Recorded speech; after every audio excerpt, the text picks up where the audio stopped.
Hola, en aquest nou vídeo us explicarem els ajuts destinats als joves en el proper període de la PAC 2023-2027.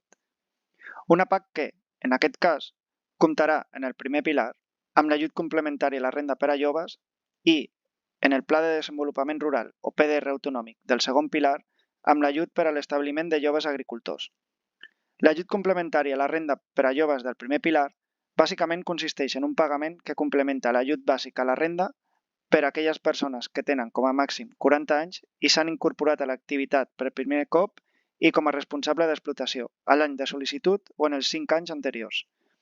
L'ajut consisteix en un complement del 100% del valor mig regional i, en el cas de que la beneficiària sigui una dona, com a titular o cotitular de l'explotació, aquest valor s'incrementarà un 15%. Un ajut que no estarà lligat al número de drets i es podrà percebre fins a un màxim de 100 hectàrees durant un període de 5 anys.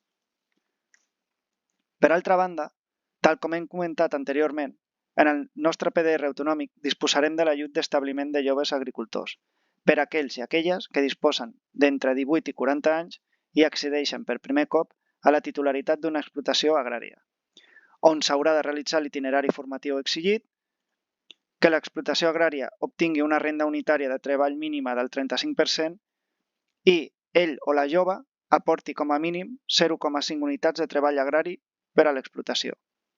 Un ajut que comptarà amb una prima base de 22.000 euros per a totes les persones beneficiàries i que es podrà incrementar fins a un màxim de 70.000 euros si es compleixen una sèrie de requisits. Fins aquí l'explicació dels ajuts específics per a joves en el proper període PAC. Des de llarg, realitzem xerrades molt més extenses i detallades per explicar-ho, tant online com presencials. Si esteu interessats o interessades, us podeu posar en contacte amb les nostres oficines i us informarem. Moltes gràcies per la vostra atenció.